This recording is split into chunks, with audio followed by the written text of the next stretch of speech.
باقی رہنے والی اور ہمیشہ کی زندگی میں کام آنے والی چیزیں نیک اعمال، ذکر و تلاوت، اچھے اخلاق اور بنی نوع انسان کی سچی ہمدردی ہے۔ تیسری مثال تکبر اور غرور کی ہے، اور اسے حضرت آدم علیہ السلام کے ساتھ ابلیس کے قصے میں بیان کیا گیا ہے، جب اس نے کبر و غرور کی وجہ سے اللہ کے حکم کے باوجود حضرت آدم علیہ السلام کے سامنے سجدہ کرنے سے انکار کر دیا۔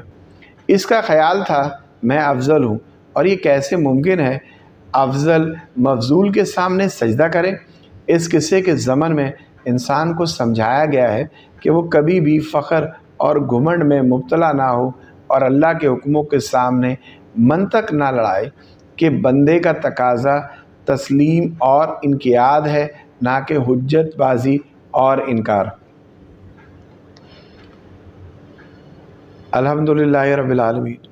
پارہ نمبر 15 اختتام ہوا۔ آدھا قرآن پاک پروردگار کا بہت بہت کرم کہ مکمل ہوا۔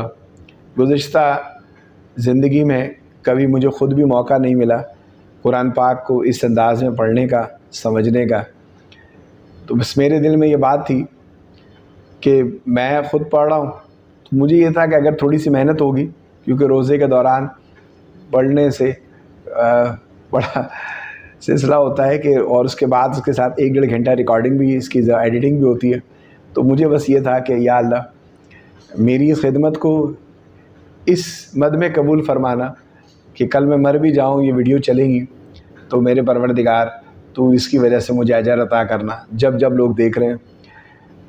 تو زندگی میں کوئی کام ایسا بھی ہوتا ہے انسان کا جو صرف اور صرف پروردگار کی ذات کے لیے، تو اللہ تعالیٰ اسے قبول کرے۔ آج میں بہت خوش ہوں کہ یہ 15 پارے ہو گئے۔ اللہ تعالیٰ مجھے توفیق دے کہ اگلے 15 پارے بھی ہم مکمل کریں اس رمضان مبارک میں، جہاں لوگ تیز پورا قرآن پاک پڑھ لیتے ہیں لیکن سمجھ نہیں آتا، اور یہ اس انداز میں پڑھا جا رہا ہے کہ ایک بات آسانی سے سمجھ آ رہی ہے۔ لکھنے والے کو بھی اللہ تعالیٰ اجر عطا فرمائے، سننے والوں کو بھی اللہ تعالیٰ اجر عطا فرمائے، اور پڑھنے والے کو بھی اللہ تعالیٰ اجر عطا فرمائے، آمین۔ صدق اللہ العلی العظیم۔